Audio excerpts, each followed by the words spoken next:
Josh was born at 25 weeks after I discovered I was bleeding and had gone into the maternity unit to be monitored. I was already high risk.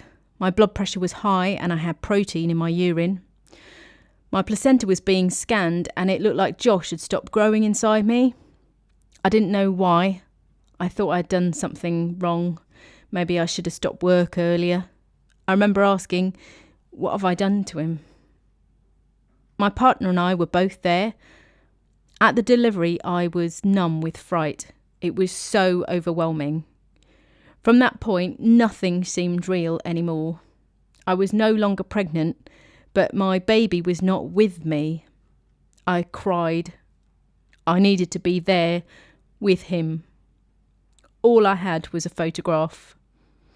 After what seemed like hours, I managed to get up to the neonatal unit to see him. Through the mist of the incubator, I saw him. So tiny. A shiny little doll covered in tubes with a breathing machine attached to him. I looked at my partner and we both realised we had entered the very different world of the neonatal unit. We didn't even know that the world of neonates even existed before then. It was new, a different place, surreal.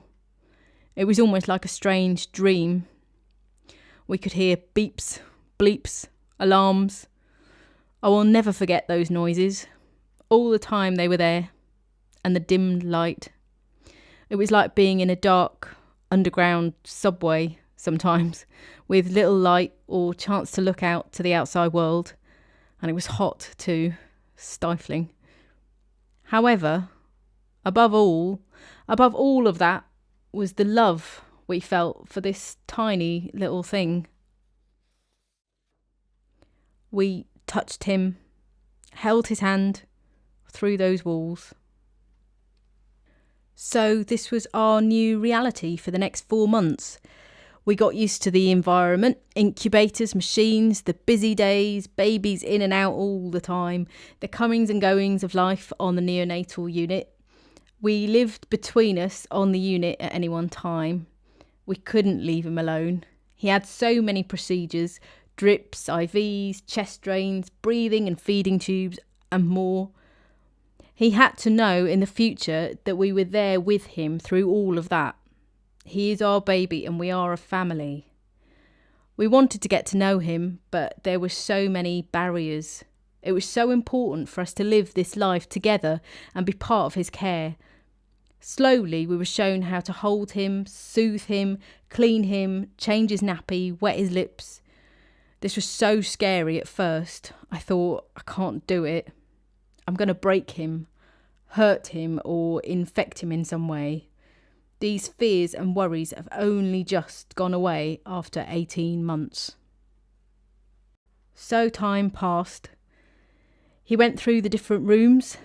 Each change was filled with fear, and I was terrified that he would not cope in yet another new world around him. At times you feel isolated in that world and you don't know what's really going on around you, but you're saved in a way by people that help you through it. Caring staff, helping us, telling us that we could do it, that we were his parents. Going home, the support pillars are all removed and you almost have to start all over again. But after a while, we began to do okay with the support of Outreach and my GP. Our tiny, wonderful baby grew into a beautiful boy. He has many ongoing issues that we will deal with together. That world within the neonatal unit is fixed in our memories, ready to tell him about later on. His life began there and the foundations laid down, a place in our hearts.